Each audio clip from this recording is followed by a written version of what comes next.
Hare Krishna everyone, welcome to my mini blog. আজকে অর্থাৎ 3 November ছিল ভীষ্মপঞ্চের ব্রতের ডে 2। আসলে ডে 2 হলেও তৃতীয় তিথি চলছে ভীষ্মপঞ্চের ব্রতের, কারণ 2 নভেম্বরে দুইটি তিথি একসাথে পড়েছিল। তো মানে একই দিনে দুইটি তিথি পড়েছিল, প্রথম দিন এবং দ্বিতীয় দিন। তো সেই কারণে 3 নভেম্বরে এসে তৃতীয়তম তিথি চলছে। যাই হোক, ব্রতের নিয়ম অনুসারে আমরা আজকেও গঙ্গা স্নানে গিয়েছিলাম।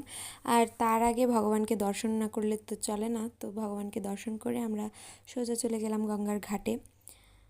গঙ্গার ঘাটে দুপুরবেলা গেলে কিন্তু প্রচুর ভিড় থাকে। আমরা সবাই মিলে প্রথমে তর্পণ করে নিয়েছিলাম, আর তারপরে আমরা জলে নেমে ডুব দিয়েছিলাম। আমার ডুব দেওয়াটা ইগনোর করবেন, কারণ ছোটোবেলা থেকে অনেক চেষ্টা করেছি সাঁতার শেখার, কিন্তু আমরা দুই ভাই বোনের একজনেও সাঁতার তো দূরে থাকুক, ডুব দেওয়াটাই ভালো করে শিখতে পারিনি। তো যাই হোক, আমরা সন্ধ্যায় ভগবানকে দীপদান করে আর তারপর বেলপাতা এবং সুগন্ধি নিবেদন করে ব্রত আজকের দিনের মতো কমপ্লিট করেছি। তো দ্বিতীয় তিথি এবং তৃতীয় তিথি একসাথে পড়াতে আমরা দুইটা জিনিস একসাথে একই দিনে দিয়েছিলাম।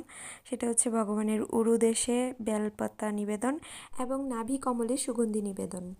Thanks for watching. Hari ball.